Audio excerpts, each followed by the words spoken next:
All right, close the door. We can get started here and got a quick lecture and the final. You good to go.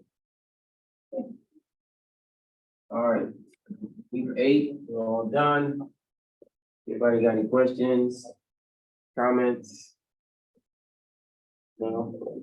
Oh. What about the big ass spider behind me, gonna eat me? I'm not afraid of spiders. Okay, so quick thing, all right?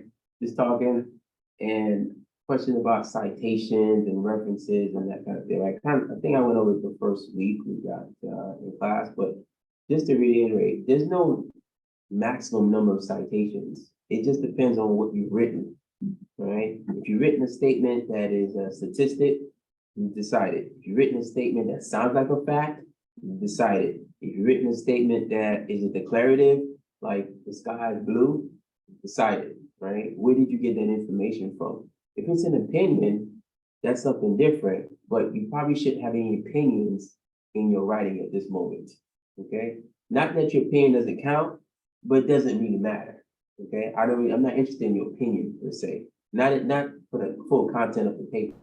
When you get towards the end, and you want to interject some, your opinion within the recommendations or in your conclusion, that's cool. But in the body of the paper, the opinions that nobody cares about your opinion. Okay, it just goes. That's just the way it is. All right, till you get to a certain point and you're an expert or something. I don't know. But citations, citing are it's a science and it's an art. You have to practice it to kind of figure out, okay, when do I cite, when do I not cite? It's better to oversight than undercite, okay? Because if you undercite, it's easy to get accused of plagiarism. If you oversight, no one's gonna say you plagiarized. You can be like, yeah, you cited stuff you didn't need to cite. I'm like, okay, great. So there's no number to it. You just gotta read through and look at what you've written and decide whether or not this makes sense for me to cite, okay? And the citation, they don't have to be unique citations or unique references, I should say. You can get 5, 6 citations from the same reference. So I don't want people to get mistaken about that, right? You could be using 2 books to write your whole paper. That's okay. But you make sure you cite whatever you use within those 2 books you cite. It doesn't matter, right? You can use 20 books, 30 books, 30 journal articles. It's not the number of references you have, it's just where did you cite them from?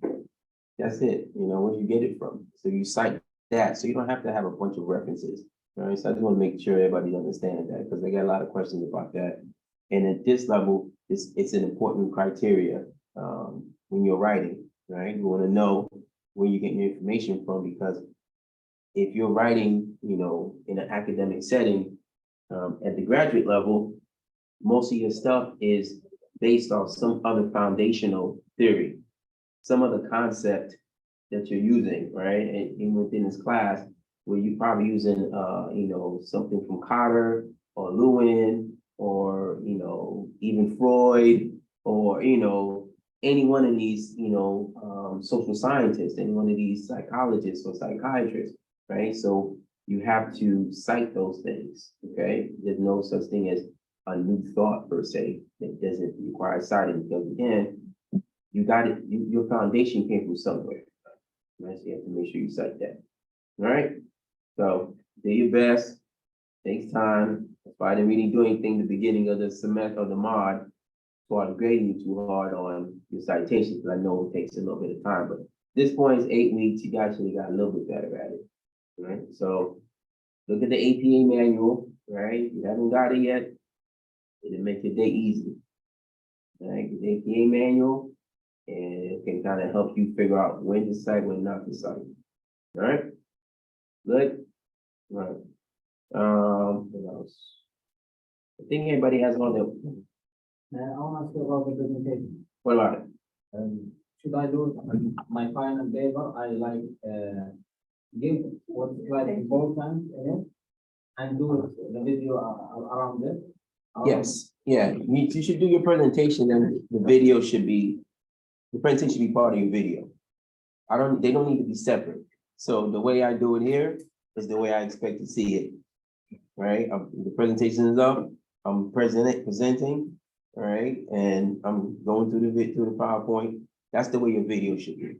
So you should be using Zoom or whatever. I'm asking about the subject of the video. What about it? Should it like be on my final paper? Yeah, yeah. It should be on your final paper. It's such a random question. I've gotten that one a couple times this past 8 weeks. The title just, so if you haven't noticed, there's a pattern, right? Title justification, tell me what you're gonna write about, your final draft, the final paper, and then the presentation, the video that goes with it.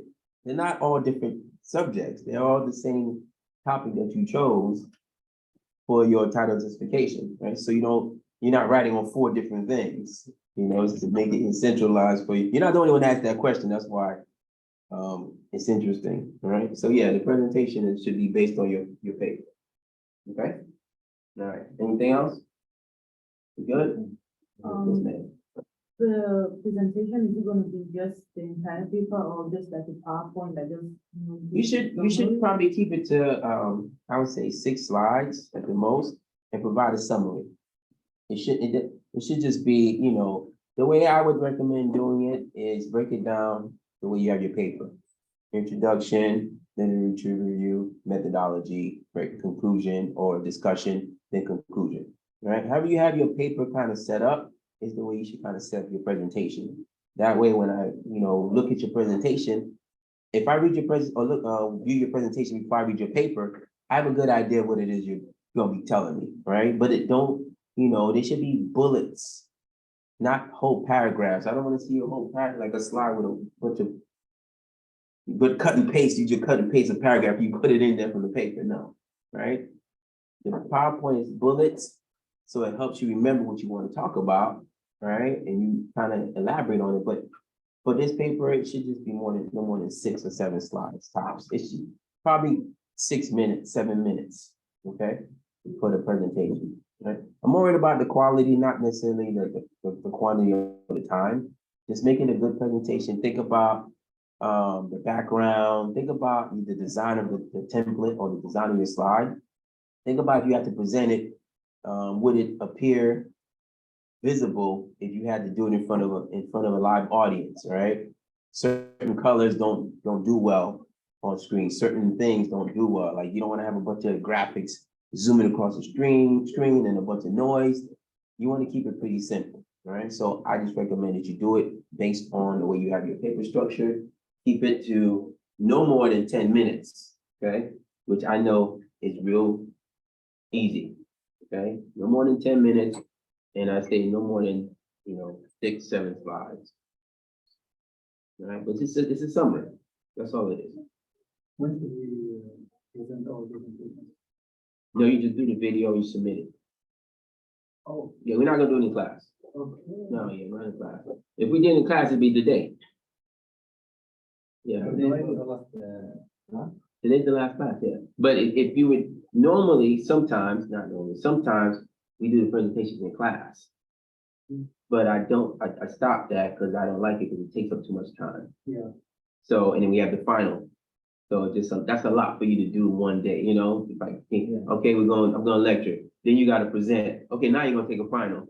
That's a lot, right? And you don't wanna do that in one class, all right? So all you have to do is do the presentation, submit it on Moodle, and you're good to go. All right? Anything else? No? Okay, all right. Okay, last thing we're gonna talk about, before I finish, before I start, I should say, I think everybody's caught up, but if you have any missing work, try to get it in, all right? I will consider late work, even if it's from week 1, I'll take a look at it. Just so you know, you get all your stuff in, okay? So make sure you guys get the best grade possible and try to help you out, all right? Okay, that's it, I think. Nothing else? All right, okay. So last thing we're gonna talk about is effective change manager and what it takes, okay? So throughout this whole 8 weeks, we've been talking about change management, organizational development, and the things that it takes to, make that happen and some of the processes and theories and the concepts that can be utilized, to make sure that there's effective change within the organization. But one of the key components that we've always kind of harped on is the person, the individual. Who are the leaders or the people that you actually are going to entrust in making sure that this change happens, right? That this, this transition that we're going through actually occurs, okay? Yes, I'm sorry. no, come on. Yes, so that you want to. Okay, no worries. So we have to consider, right, who is the change manager and what is their image, sort of, right? We've always talked about the caretaker image, the nurturer, the director, remember the 6 images of changes of, images of change, okay? So the change manager, the change agent, the change champion, there's a number of terms, for that individual person, right? Or people, right? But that person is really the linchpin between success and failure, right? If you don't have the right people in charge of your change, it doesn't matter how much your workforce wants to change, they're not going to, right? Because if the leadership is not doing it, the executives aren't doing it, then you have a bigger problem than just a change, right? You have bad leaders. You have people that aren't necessarily looking out for the organization as a whole and want to develop, right? So you're always looking for leaders that are looking to enhance the organization, right? And the way they're enhancing it is by enhancing your individual skills, right? By enhancing your individual skills, I am also adding value to the company, right? Maybe 1% at a time or 10 people at a time, but I'm adding a new resource to the company, right? But if I don't have anyone doing that, right now, it's kind of like the inmates are running the asylum, right? I just kind of let the workforce do what they want, and I don't really care, right? The changes are going to take place, and whatever it is that is going wrong is eventually going to be the demise of the company. The company is going to shut the doors down because the leadership is not necessarily what what it needs to be. All right, doesn't matter how much talent you have. If the coach or the person that's supposed to be in charge isn't in charge, you're going to have a chaotic situation because the workforce, no one's going to know who to go to. Who's in charge? Who's making decisions, right? And we're not going to trust the decision-making process of leaders that seem inept, that seem not capable of handling the responsibilities and obligations that they've been entrusted with, all right? So you want to make sure that, the change manager, whoever it is, right, handles the change in a way that makes sense, not only for the organization, but makes sense for the workforce, right? Okay. So throughout the change, like I said, we've always been talking about change managers, right? And I just alluded to it being more than one person, right? And this is going to be the case throughout any change you go through in an organizational setting and even in personal setting, right?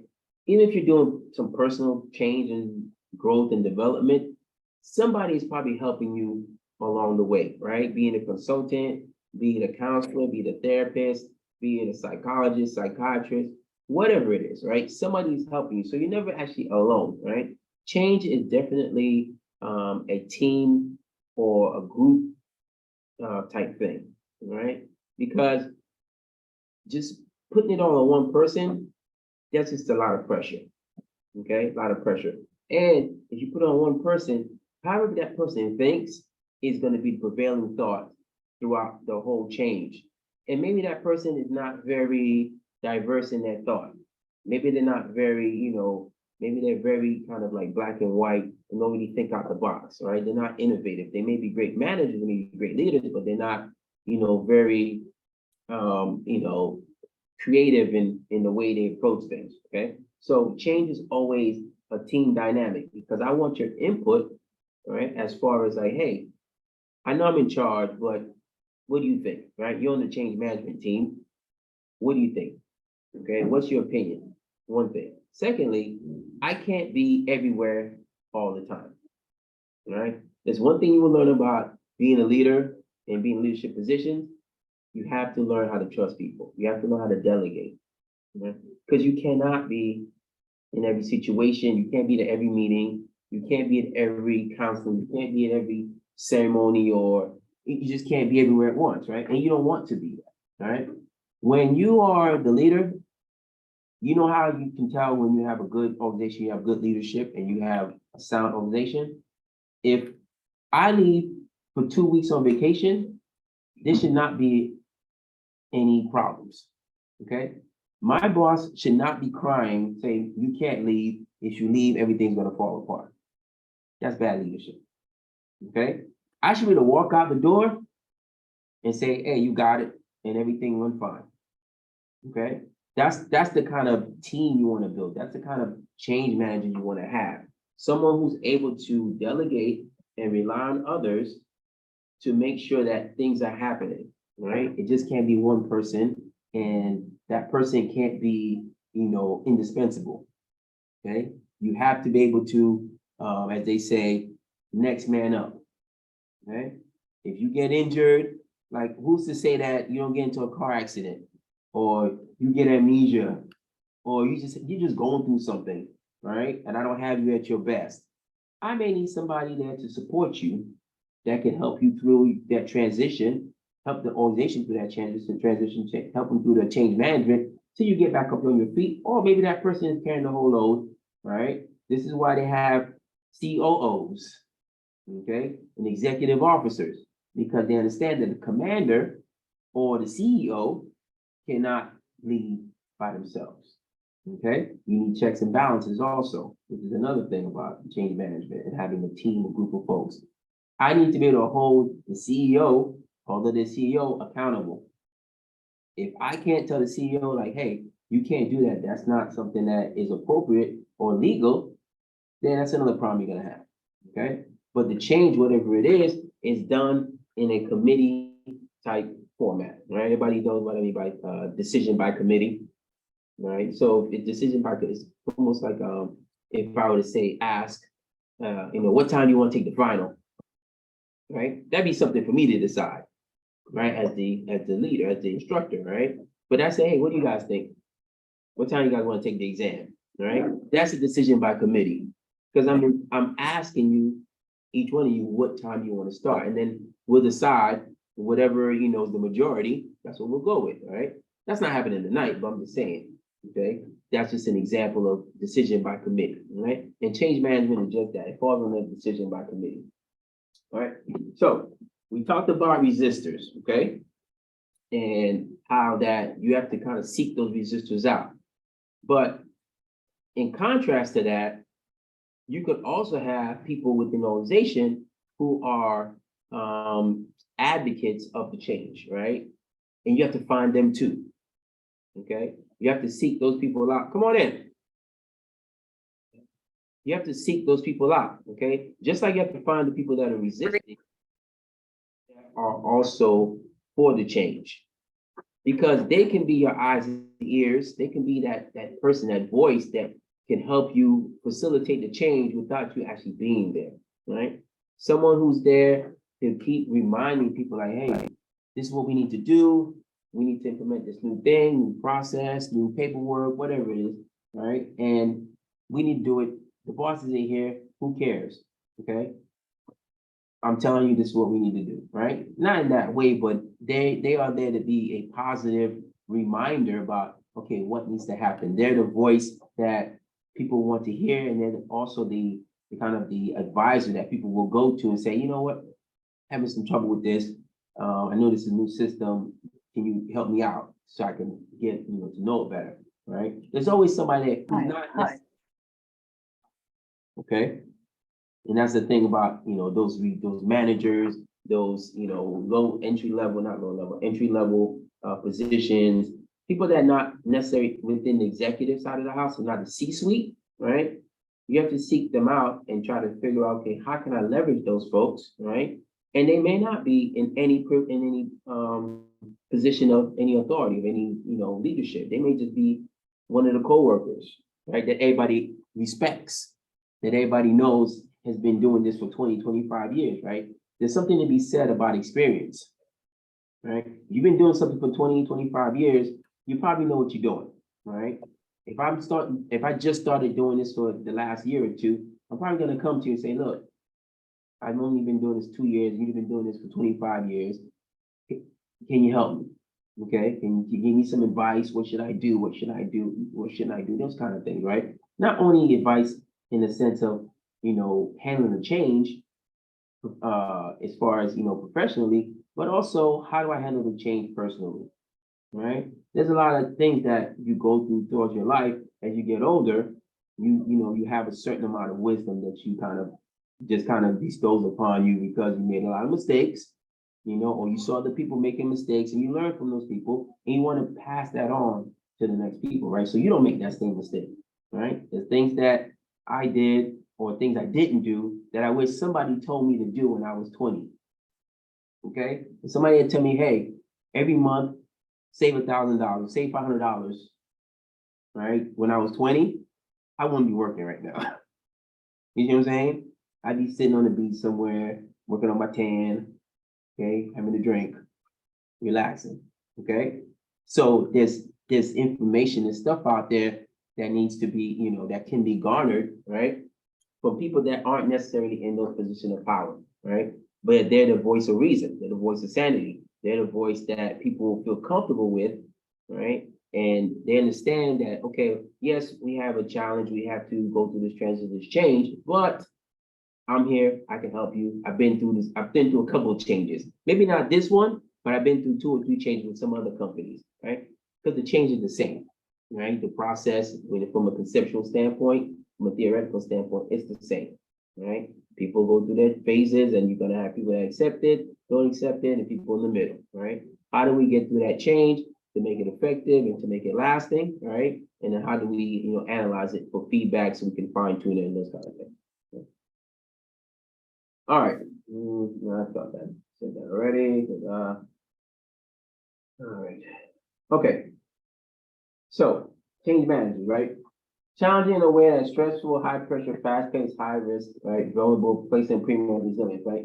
So all these next couple of bullets that we're talking about is what the characteristics of a change manager should be, right? The things that we're looking for in a change manager, right? So in your opinion, what should a change manager, what kind of characteristics or traits should someone who's a change manager or change agent, what kind of characteristics should they have? What traits, what behaviors should they exhibit? I think acceptance, Acceptance, okay. Acceptance like what? acceptance the opinion of my staff.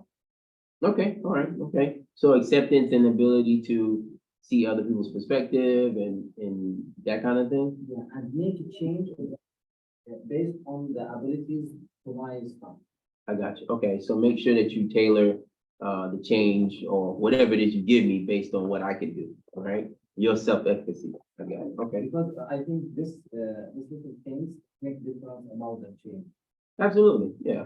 No, it does make a change. You don't wanna give somebody something to do that they're not proficient in or not able to understand, right? But some change, you have to figure it out, right? But I understand what you're saying, right? What else?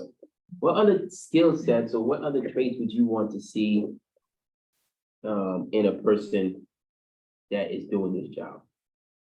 Adaptable. Adaptable, right? Someone who can kind of be in a situation and can respond to the situation, right? I can adapt to the situation. I can adapt to the cold. I can adapt to the summer. I can adapt to, a changing environment, right? A dynamic environment, especially nowadays with how, our economy is going, right? Our society in general, right? It's very fast paced, right? Things change on a dime, okay? And you have to adapt to those things, right? 1 minute this is happening, the next, it's something totally different, right? And that is a source of stress and a source of anxiety, right? The unknown, okay? So you have to be able to deal with the unknown and be able to adapt to the unknown, right? That is a good trait as a leader, right? As a change manager that you want to see and you want to have yourself, all right? Just takes time, you work on it and you try to figure out, okay, am I good at adapting, right? Am I good at kind of reacting to situations, scenarios that make me have to make decisions very quickly, right? Most people, not most people, like, the profession that's probably good at that is lawyers, right? When lawyers are in the courtroom, they're adapting to what's being said, right? To what the other lawyers doing and what the witnesses have said and the information they're giving. They have a plan, but they're also adapting to the situation. Doctors, surgeons, doing surgery, and then you thought this was one thing, and then you open the person up, and then boom, it's something different, or something goes amiss, something goes wrong. You have to adapt very quickly and react to that situation, right? It's not for everybody, but it can be for everyone. It just takes practice. It takes being open-minded and kind of trying to just calm yourself down, right? Don't stress out at the end of the day, right? What else? What else? I want to see the leader. Start the change. You want to see me start the change? He started. Okay, so you want to lead by example. Yeah, because I remember one time you explained this. If I wanted to lead the change and say, come to work at the. Yes, field, mhm, I don't want to. right, exactly, right? You want to lead by example. You want to make sure that people can see what the leader's doing, right? And understand that, okay, this is the behavior that I should emulate, okay? But the leader has to be the one to kind of take the first step forward, right? Even though the leader may not know what's gonna happen, right? Or the leaders or the change managers, they don't know what's gonna happen just as much as you don't know what's gonna happen. But they're gonna go out and they're going to exhibit the behavior that they want to see in the workforce, right? Unforeseen, untold, I don't know what's gonna happen, but hey, I got people following me. I'm gonna set the example, okay? What else? Analytic. Analytic, absolutely, right? I want somebody who's analytical, right? Thinks things through, has scientific or rational reasoning behind them, right? I don't want somebody who's erratic or who has no real process on how they make decisions, right? I want somebody who can understand numbers, right? Metrics, how to measure things, right? And not just be, just going off the prayer, like, oh, we'll see what happens. Okay, or I kind of see this, but I really don't understand what it's saying, right? We want somebody who's analytical in nature and is ready to kind of, provide some guidance in a very practical and structured way. Okay, what else? Like adaptable. That just said that already. What else?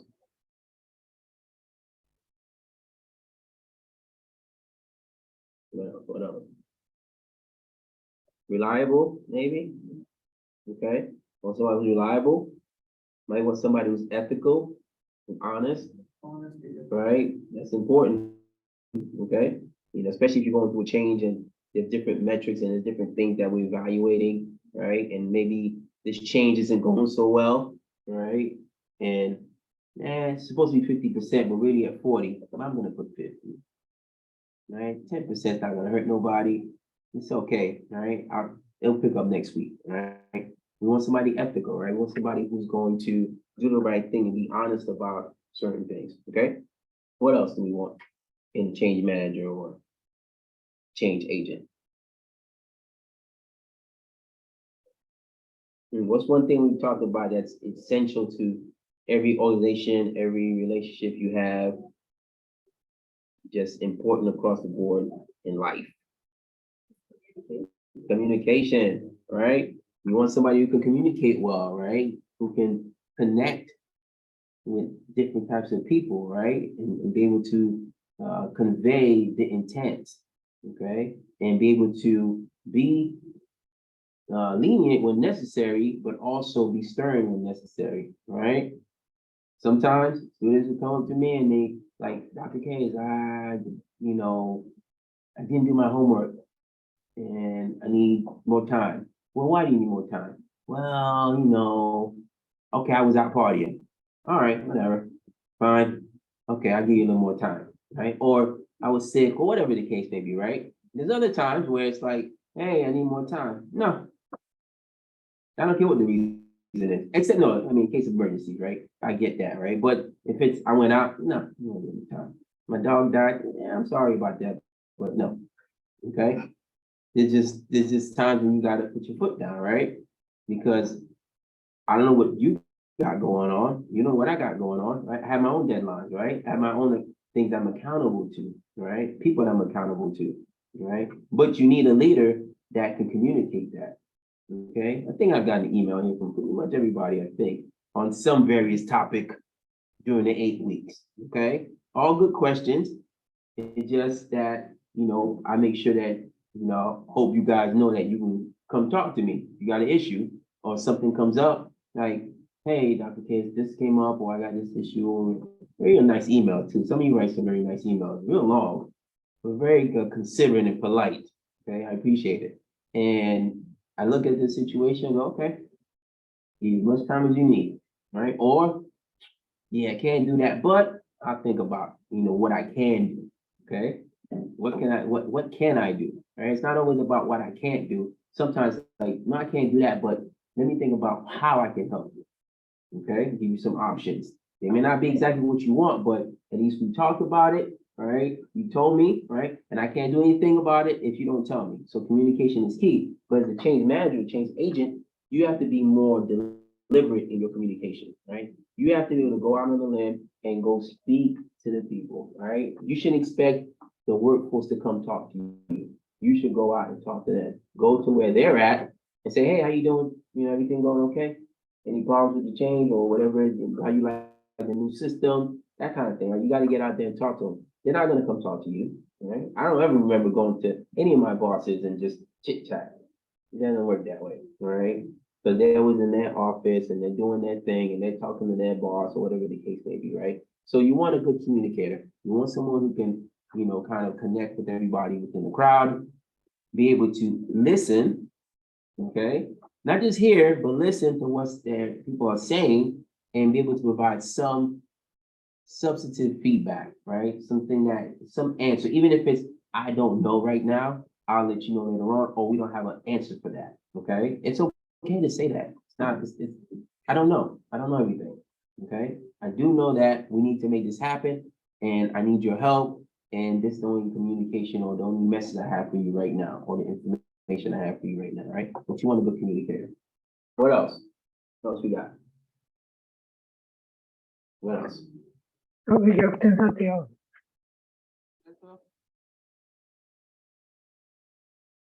you're talking to us. What else?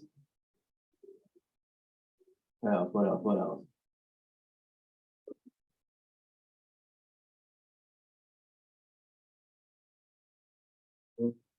We want somebody like it's like a politician. We want a diplomat. Okay, you'll be diplomatic. All right. I know everybody here has experienced this, especially, not especially, but including me, I should say, right? You get into an argument with whoever. Okay, both people are, somebody's got to be right. Okay, which is not true, right? There's no such thing as right in a debate. Okay, there's difference of opinions, different perspectives, but you're not wrong and I'm not wrong. Okay, we're just not on the same sheet of music, right? And so some people, they are very combative in how they talk to people and how they deal with things, right? That's not the person you want leading your change, right? The person you want leading your change is somebody like Bill Clinton, okay? Somebody like, I don't know, Oprah, okay? Somebody that is very charismatic, come shake your hand, laugh with you, talk about everything else except work, right? How you doing? How's your family doing? Did you watch the game? Right? Did you go to this concert? Oh, there's a taco festival tomorrow or something like that, right? What's for lunch? Right? No work talk, right? Didn't say a word, right? But all of a sudden, you're like, I like this guy. Yeah, what's your dog's name, right? Oh, okay. And then you see him or her in the hallway, like, hey, what's going on? Like, yeah, what's up? Did you watch the game last night? Yeah. I was watching it while I was working, What about you? Yeah, I was doing the same time I was working, we got this thing that, we got tasked with and put a couple hours in, but I was watching the game at the same time. I just got a whole bunch of information as the change leader, change manager from that person, right?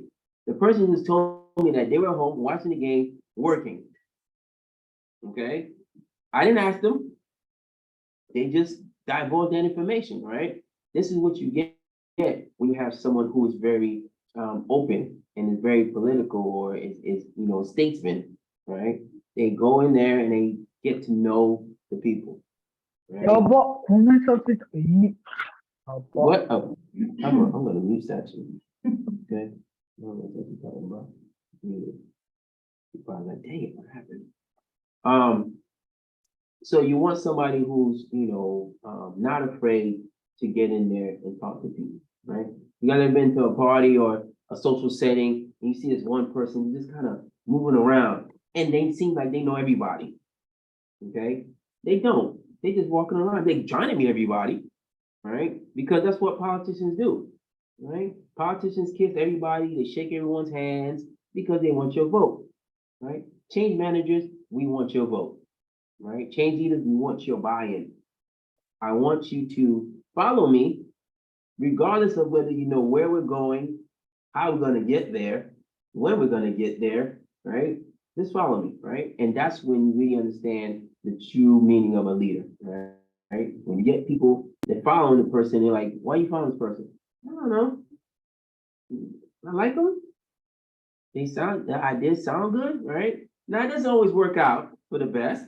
Okay, because we have a lot of cults and stuff like that, right? We have a lot of strange people that, brainwash and, that kind of thing. But when we're talking organizational level type stuff, right? We have leaders that are very attractive to people, right? They will follow them. There's something about them that they just trust. They just have a belief in them, in their ability, and they will follow them wherever and will do most anything not to disappoint them, right? Think about your parents, When I was growing up, sometimes my mother would tell me to do something, or she would do something, and I wouldn't really understand why she did it or why she was telling me to do it.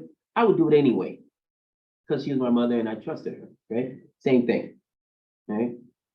A unconditional type trust is built, right? When you have somebody who knows how to build relationships, right?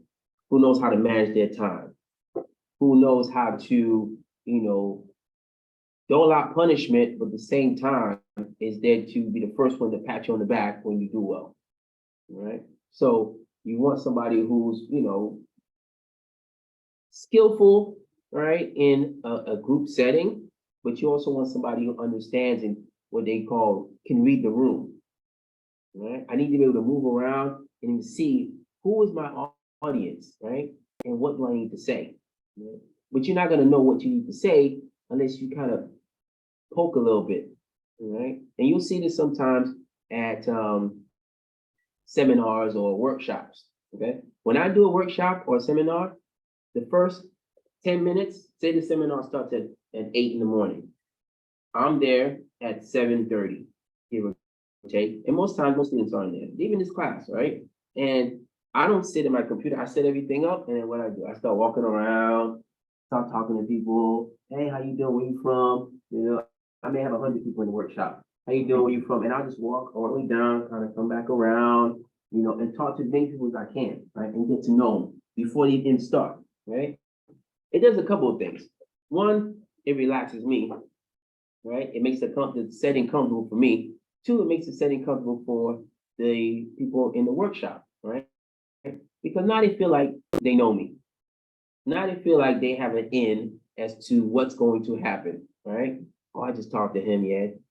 It's gonna be cool. Right? We'll be here in an hour, two. We'll be all right. It's good. He sounds fun. Sounds like it's gonna be a good class, right? Don't know. It's gonna be torture.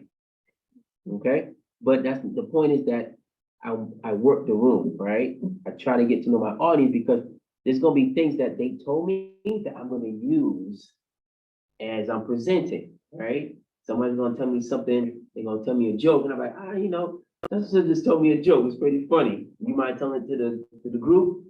Yes, and they said to the group. Now they are now the center of attention. Everybody's kind of looking at them, right? We start building these groups, right? These networking chains.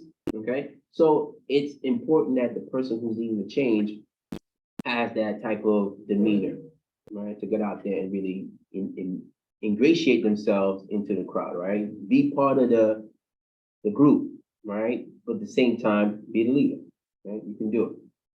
All right. Let me see. All right.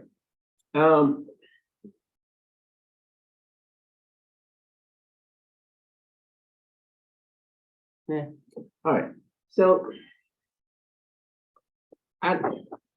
there's no, like, the next couple box bullets talk about how to get into change management, right? I don't know one change manager who actually went to school to be a change manager. It doesn't happen like that, right? You typically get to your company, something's happening. All right, you're in charge. Got it? Cool.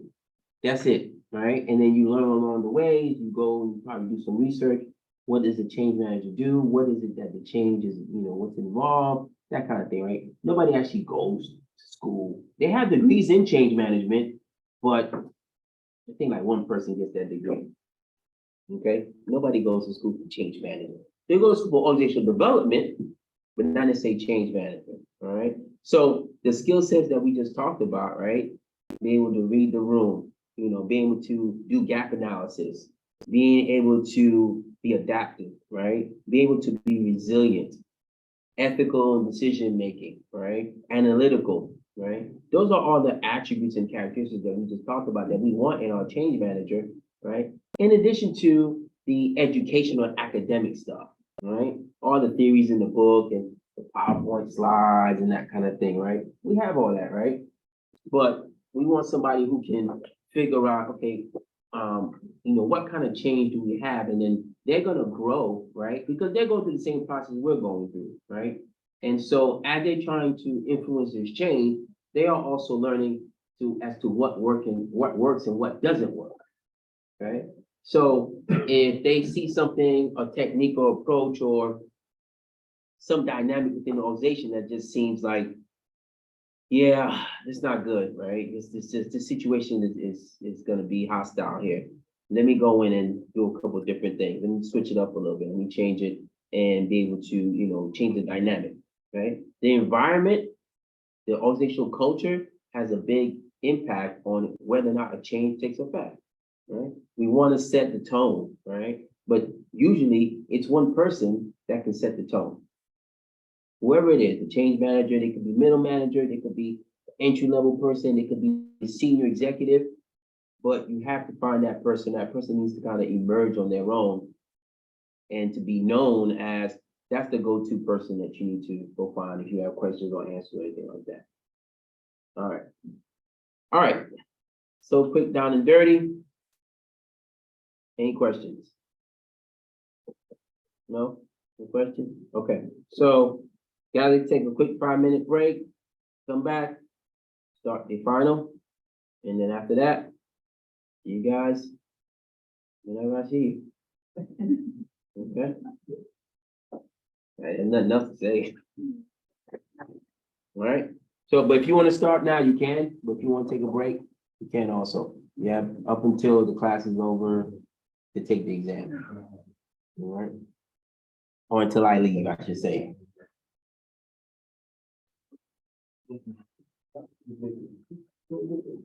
Where you going? Break. Oh, I thought you taking your backpack. I was like, where you going? All right. What's up? We changing your hair color, man. God. It looks good. I wish I could pull that off. Change my hair color all the time. Is there a password? Do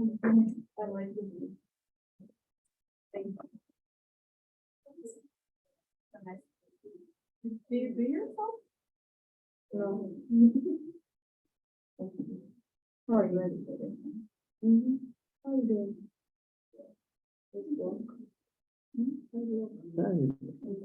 Hi, Hey, Saji. hi, Professor K. Sorry, I cannot go to the class on site. You're gonna, that's okay. You're gonna get the test proctored, right? Yeah. But I think if I Gotcha. take an examination okay. in the online class this time, I don't need to other. You're gonna do it, Miss, with Miss Cole. Ah, yeah, actually, Okay. I have All right, so- another class. I have another class for test protocol. And Okay. that's why Okay. I think it's better to take this time on of the Yeah. or I would take your class. Yeah, that's okay. Okay, thank you. So you don't have to stick around. You can leave. I can leave. Oh yeah, no. I mean, I take Huh? an exam or now. So I don't need to ask my other protocol. As I said, I have other class management MGT 61 blah blah blah. So Yeah. I need a protocol on Saturday for that class. So that's why I think this class. As for this class, I have to take an exam this time online. Oh, on what time? This time, now, together with your classmate, our classmate. No, you can't. You can't take the test with me. You have to take it with a proctor. If you're not here Oh, physically, really? yeah, you have to take it with a proctor. Yeah. Well, if I take it this time, on the classroom. Only because you're not here. If you were here, you could take it, but because you're not here, Oh, you really? can't. Maybe it's Yeah, you're not in the possible. class. Yeah, you have to get a proctor for this one too.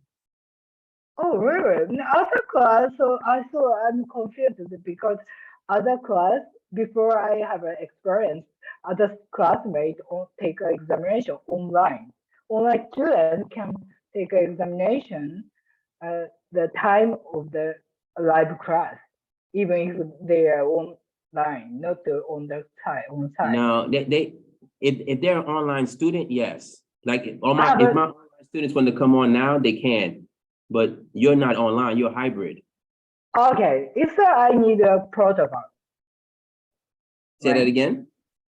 I need a protocol. You Not need a now. proctor. Yeah, proctor. Okay, gotcha. I Proctor. gotcha. Yes. So yeah, so Okay. just call the school again or send an email to Ms. Cole and she'll set up a time for you to take it. Yeah, okay. I will. Yeah, maybe actually she answered me. She can Mhm. protocol on Saturday. Mhm. So I hope she can approve of my class because 3 to 5, I have 2 hours. Maybe it's Yeah. possible. Yeah. Yes, yeah, that's good. That's fine. So yeah, just ask her. Hmm? Just Okay, okay. yeah, Got it. yeah, just got ask it. her. Okay? Yeah, thank you so much. You're welcome. I'll see you later. Thank you. See you next time. I hope. Okay. Bye All right. bye.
Have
you started?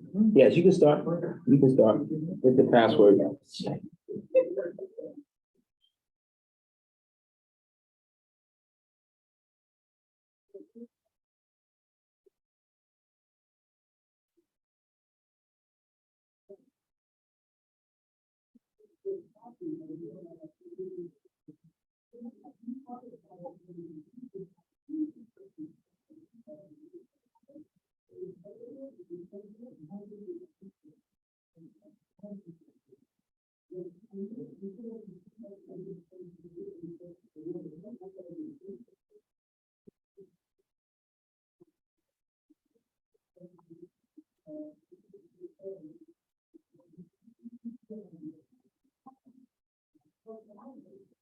What's the password?